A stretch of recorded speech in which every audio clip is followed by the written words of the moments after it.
social media platforms to prey on children and solicit them for sex. If it weren't for the heroic work of the undercover detectives and personnel from all of these agencies, your children could have been victims, but they weren't, because they stood in the gap between good and evil. I will say this, though. If you are a parent, the results of this operation should scare you. I couldn't believe how many grown men wanted to have sex with what they thought was a 13 or 14-year-old child, telling the child nasty things they wanted to do and what perverted things they were going to do to the child. It was really disgusting. During the 4-day operation, we made 16 arrests on nightfall on individuals who traveled to a specific location in Nassau County to meet what they thought was a minor child for sex. Instead of traveling and meeting with children, they were met by law enforcement officers who were online posing as children. We also arrested another 7 people in Sunrise for soliciting minors for sex, but they never showed up. We came into contact with real monsters, real scary, creepy people. These disturbed individuals are out there. They're real. And I shudder to think how many have gotten away with this in the past or continue to do it. At one point, we had several chatting at the same time with undercover detectives who they thought was a 14-year-old child and wanting to come have sex with these underage children. That is scary. But here's what's important to understand, and I want parents to understand this. These aren't traditional criminals.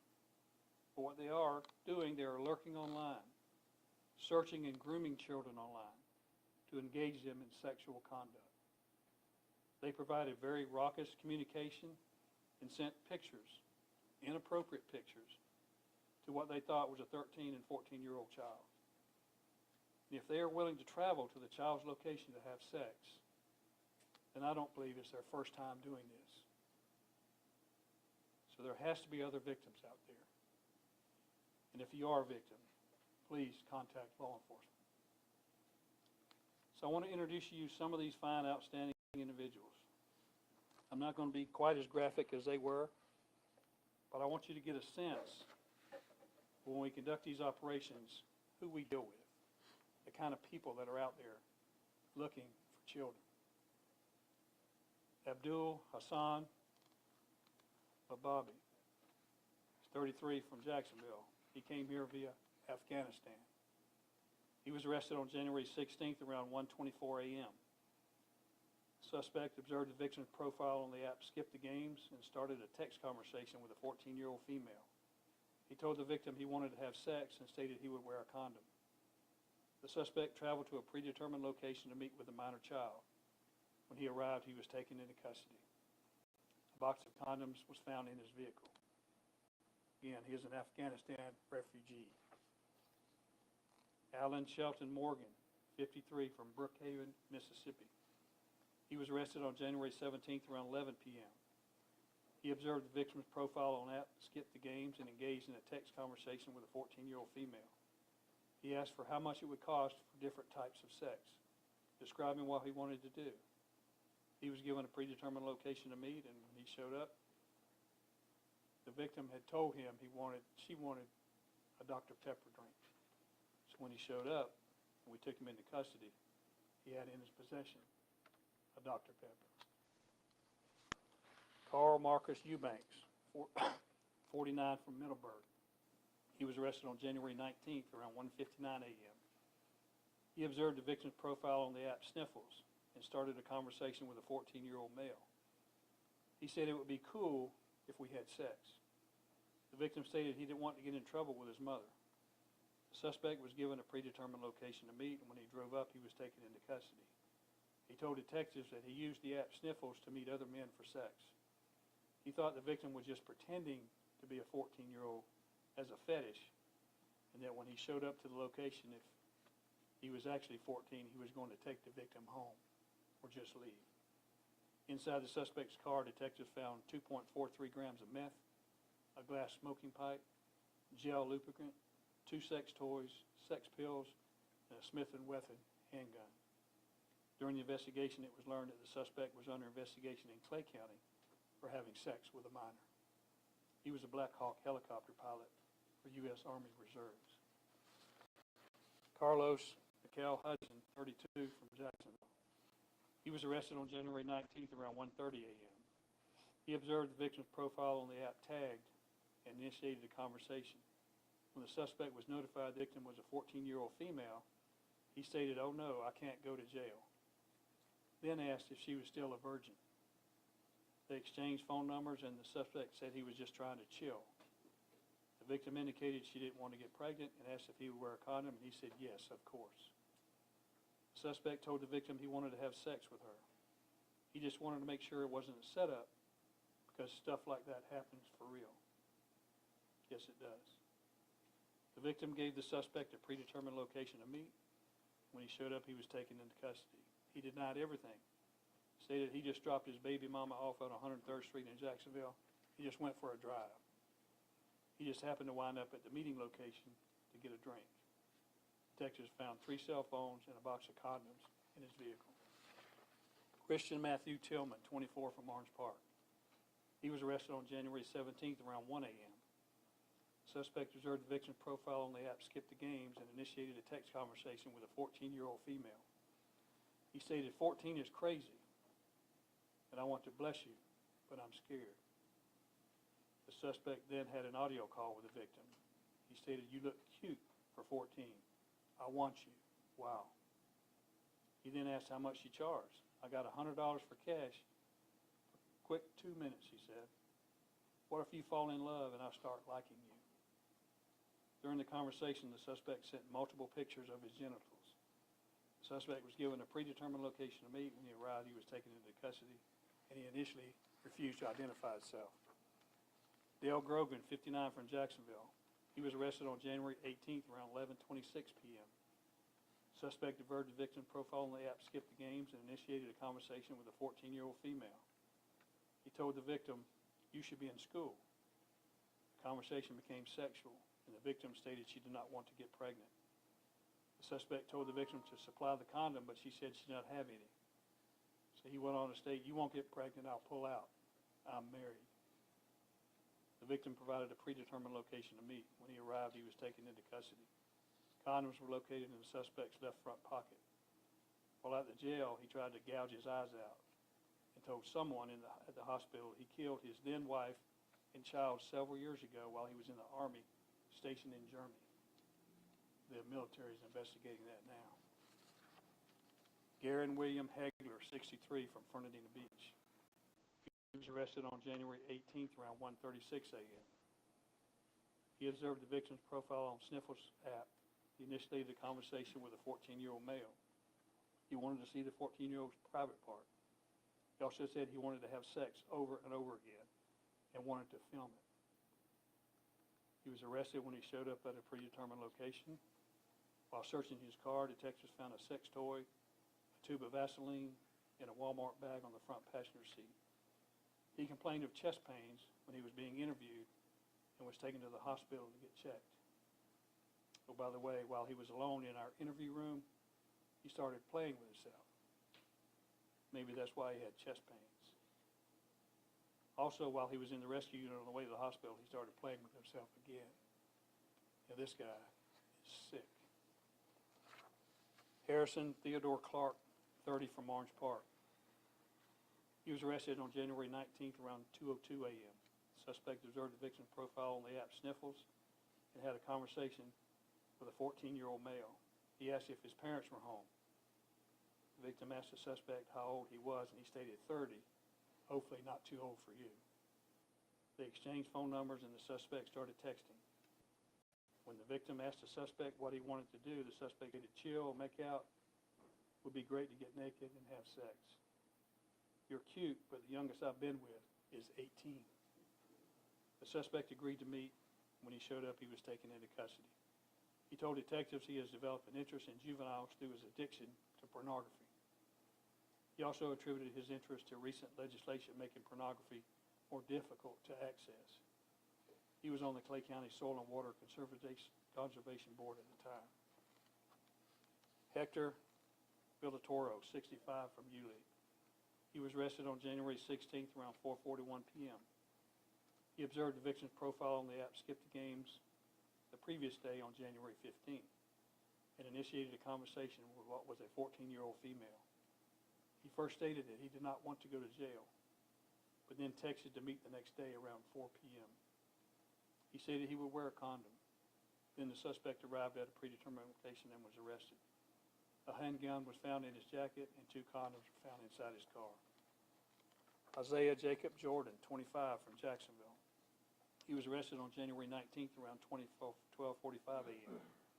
Suspect observed the victim's profile on the app Grindr and initiated a conversation with a 14-year-old male.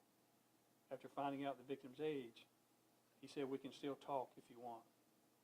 After exchanging phone numbers, the suspect asked the victim, "Is your dad or mom giving you the talk, or have you had sex education in school?" He also said, not everyone is okay with a 14-year-old talking to a 21-year-old about this. But as long as no one else sees your text, it's okay.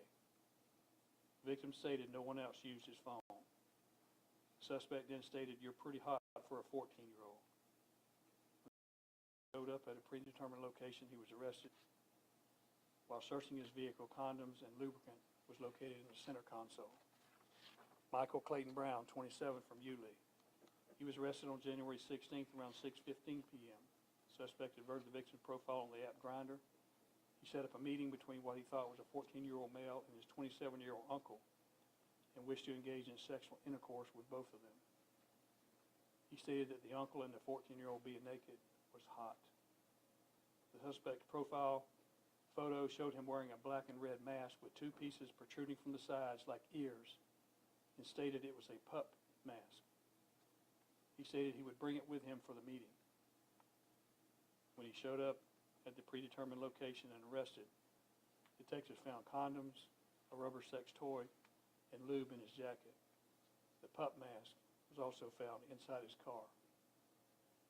We also learned he had a warrant for his arrest out of Hillsborough County for failure to appear on traffic charges. He worked at Crystal's in Yulee, but was also a former substitute teacher in Polk County. Nicholas Daniel Chick, 35, from Jacksonville. He was arrested on January 17th around midnight. The suspect noticed the victim's profile on the app Beat the Games and initiated a conversation with a 14-year-old female. He first wanted to know if this was a setup and where he could meet up with her. He asked her what she would be wearing and wanted to know if she was rocking any sexy panties. The victim wanted to know if he would have a condom, and he replied, "I can or I can pull out, whichever you prefer." The suspect was given a predetermined location and arrested. He had an automatic handgun in the center console of his vehicle. Nicholas Wallace Smith, 19, from Hilliard. He was arrested on January 17th around 4:25 p.m. He observed the victim's profile on the app Grindr and communicated with whom he believed to be a 27-year-old uncle and his 14-year-old nephew. He continued to message through Snapchat and Grindr. He stated what type of sex he would like to have with each of them. He asked for a photo and stated, "Anyone going to find out about this? And I don't want to go to jail." When he showed up at a predetermined location, he was arrested. He worked at Zaxby's in Callahan. Randall Warren, 44, from Orange Park. He was arrested on January 18th around 10:52 p.m. The suspect observed the victim's profile on the app Skip the Games and started a text conversation with a 14-year-old female. He first wanted to know if she had any 18 or older friends. He was told no. Later in the conversation, he asked the victim for a date to Miami Blast.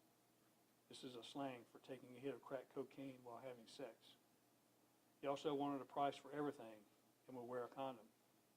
He first wanted the victim to come to his place, and he would send her an Uber to take her. They eventually agreed to meet at a predetermined location.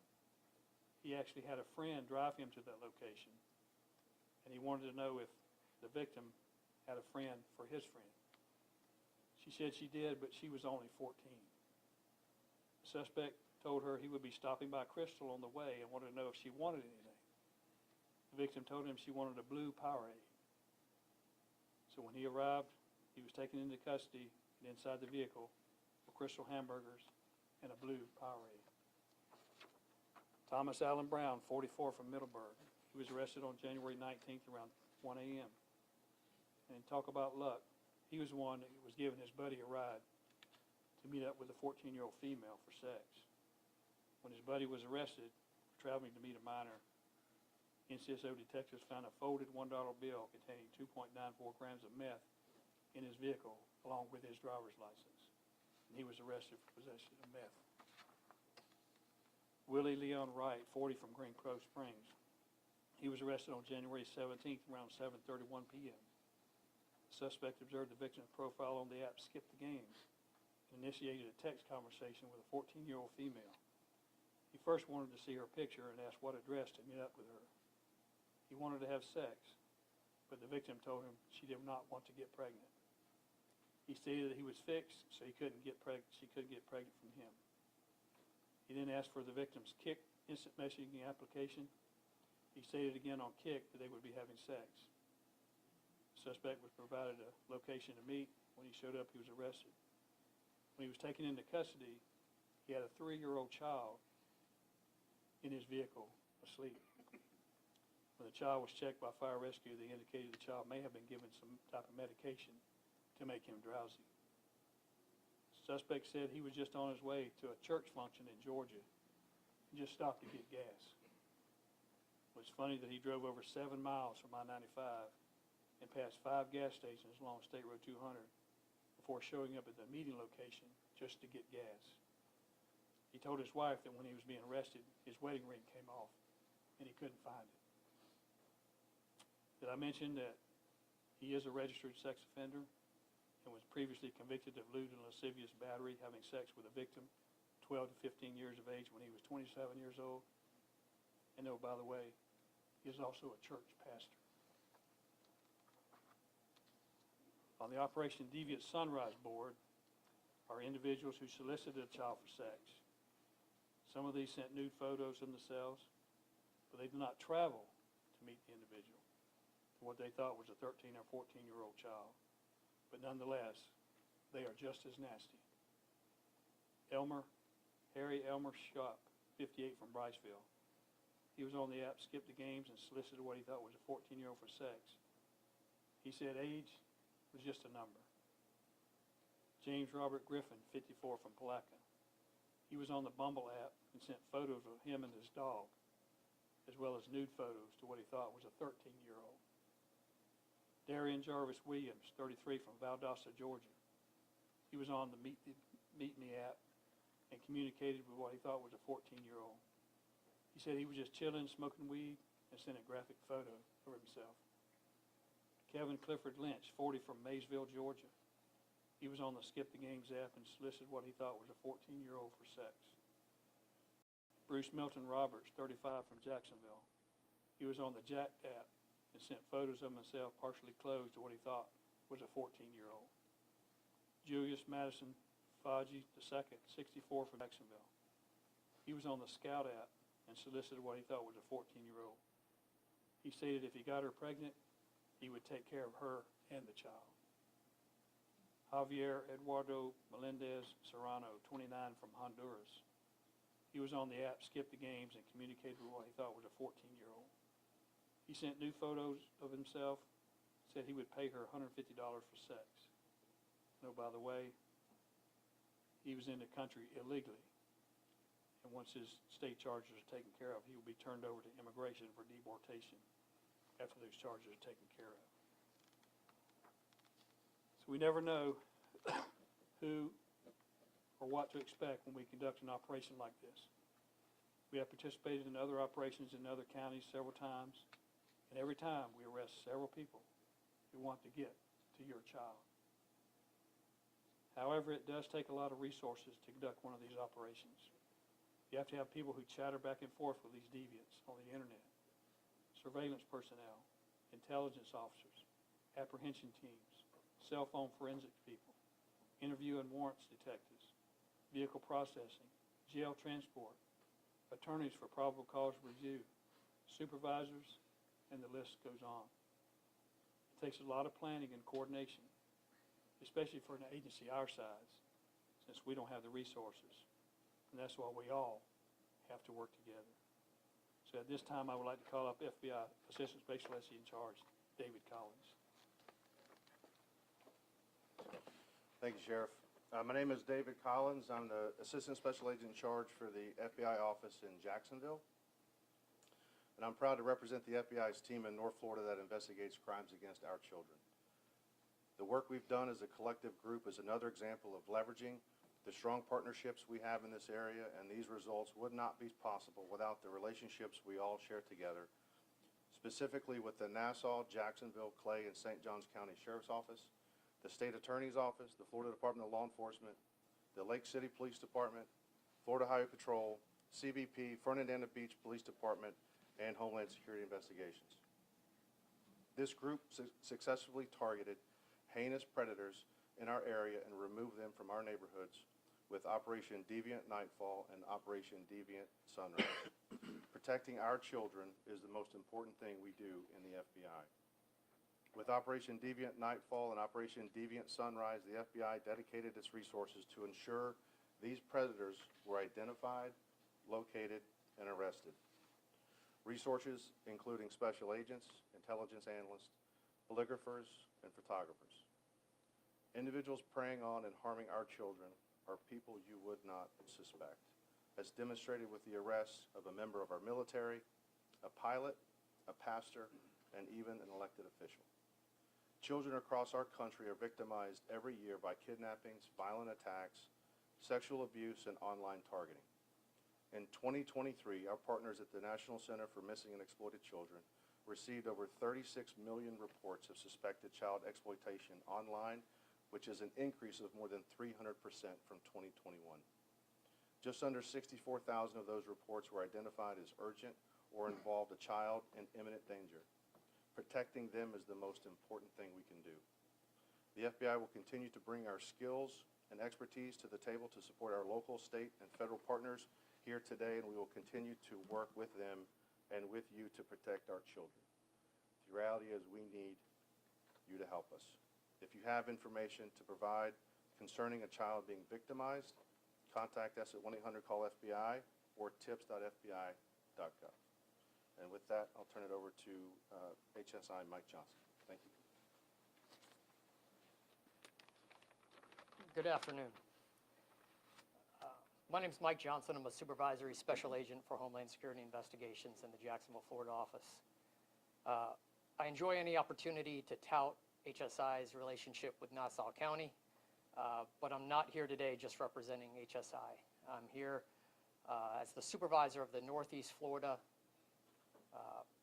Intercept Task Force. So the Intercept Task Force is an interagency crime, child exploitation, and persons trafficking task force that is manned by 8 different agencies from federal, state, and local agencies, including HSI, the Florida Department of Law Enforcement, and the sheriff's offices of Clay County, Jacksonville, Putnam, St. Johns County, Flagler, and Nassau. The Intercept Task Force agencies pool not only their investigative resources and expertise, but most importantly, their collective drive to keep predators like those on these boards off of our streets and out of our communities. The men and women of the Intercept Task Force relish the opportunity to apprehend those who seek to exploit our children. So on behalf of HSI and the Intercept Task Force agencies, I want to thank Sheriff Leeper and the Nassau County Sheriff's Office for their continued dedication to fight against child exploitation. By standing united with our federal, state, and local partners in this critical mission, we can create a safer Florida for every child. Thank you, and with that, I'll turn it back over to Sheriff.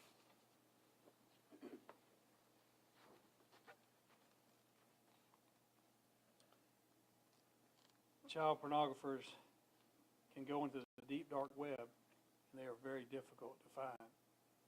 But child predators have to surface, to go into chat rooms. They have to go into gaming rooms. They have to be where kids are. They're constantly searching and looking for ways to hook up with these young children. By doing these operations, we truly know that we're saving children's lives and protecting them from deviants such as this. We do have some warrants out for a few more that we're not showing right now. because we want to get them into custody first. But we will catch them. We also know that. Just know that wherever you are, if you've been talking nasty and sending filthy pictures, what you thought was a child, we are after you. If we didn't get you this time, we will get you next time. In order to stop this, we need parents to quit being in denial that their child would never think about doing something like this. Second, parents have to understand that the first line of defense is at home. They have to know what their kids are doing online. If you give your child a cell phone, I recommend first don't let them out into the internet world. But if you do let them out into the internet world, you need to have an app on your phone where you can trace and know everything your child is searching up or who they're talking to. You have to do that. If not, these folks like this are out there trying to get to them. We have a safe community here, and I'm going to do my best to keep it that way. Our citizens want law and order. Our county is growing tremendously, but along with that growth comes public safety issues and concerns, which we as a community must tackle together. So I'm proud to say that our citizens support public safety in what we do to protect our citizens. So with that, anyone has any questions? Sheriff, you provided some really great information, and you went into depth on each one of these suspects, which gives our viewers more perspective on each one of these arrests. My question to you is, if this doesn't scare the average parent into staying on top of their child's social media or cell phone activity, what does? Sorry, I got a little cold, but, parents, a lot of parents, they want to be their child's friend. Their first job is to be the parent. They can be friends later. Their kids have to grow up. They have to keep them safe.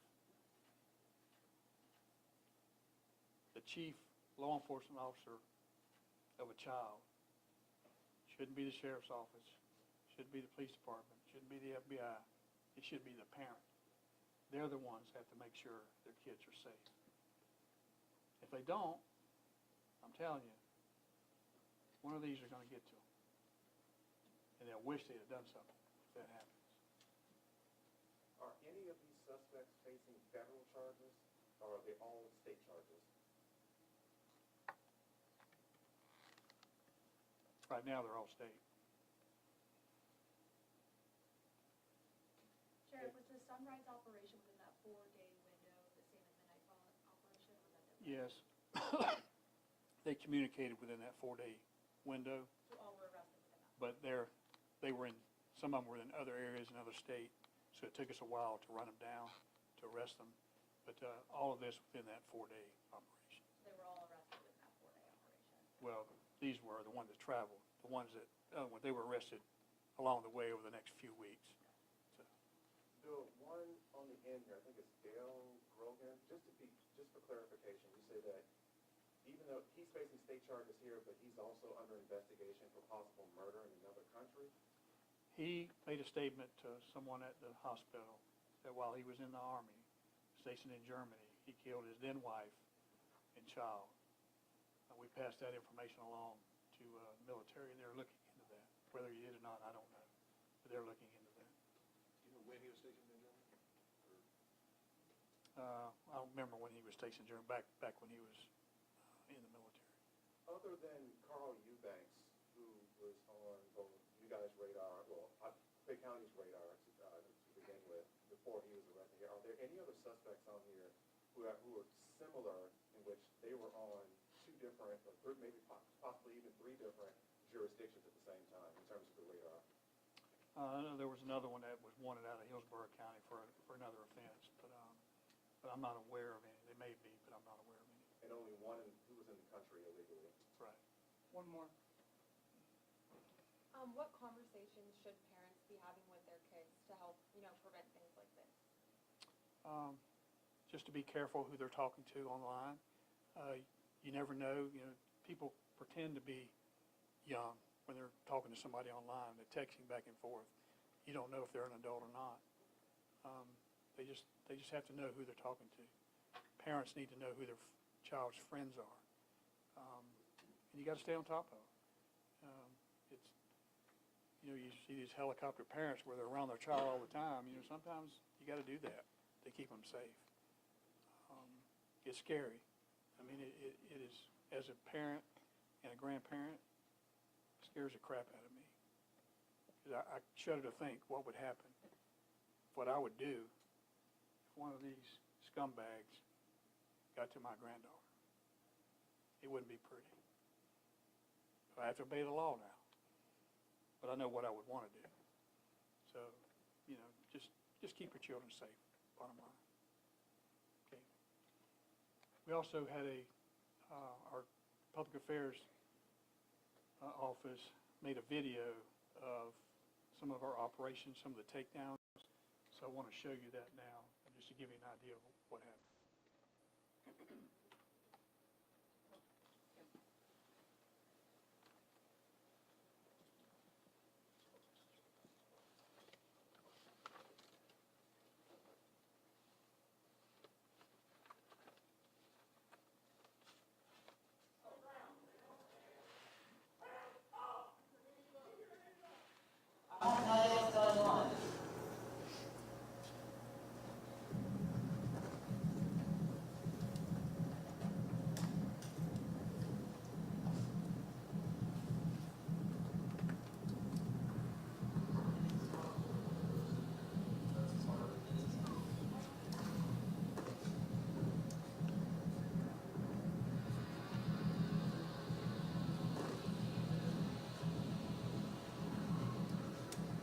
Undercover investigators present themselves as, children of various ages. And from there, they communicate online with individuals.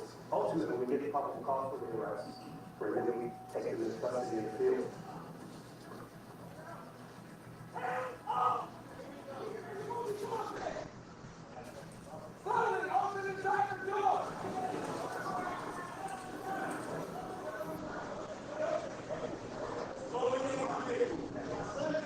The one arrest that sticks out in my mind most notably is the suspect who decided to chose to bring his 3 or 4-year-old son to meet an alleged 14-year-old for sex. And during the midst of this encounter with fire rescue personnel, the child admitted that the father gave him medication, presumably to be asleep while he had sex with this child here in our community. To me, that's completely despicable, and no child should be around a father who would put them in that type of situation.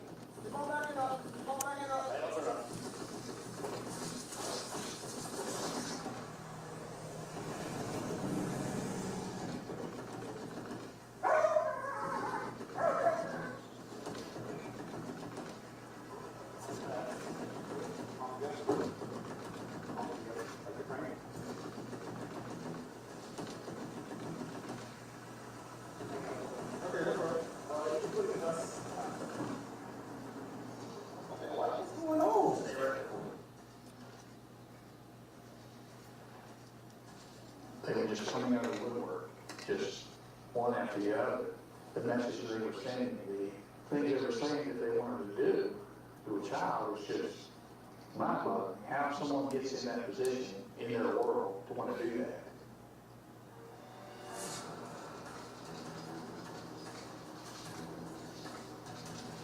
Wow.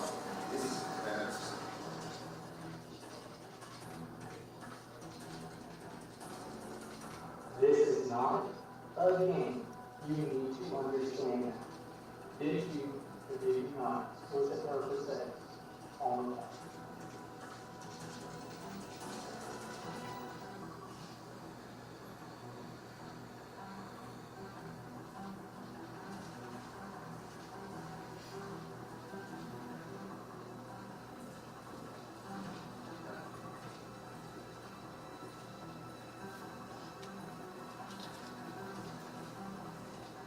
Well, these individuals that we arrest in these operations, they're scumbags. they're the worst of our society, to prey on children for sexual acts. And they're sick. They're sick. And they need to be in jail. And that's where these people are going to be, hopefully for a long time.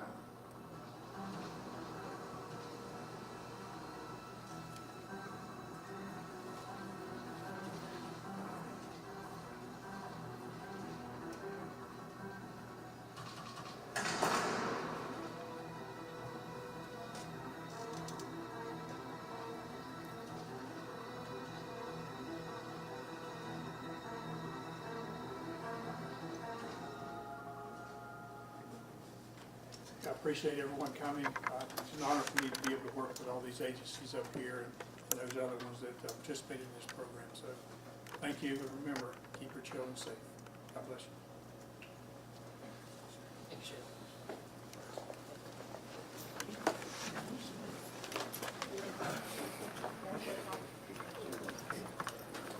Pleasure to meet you.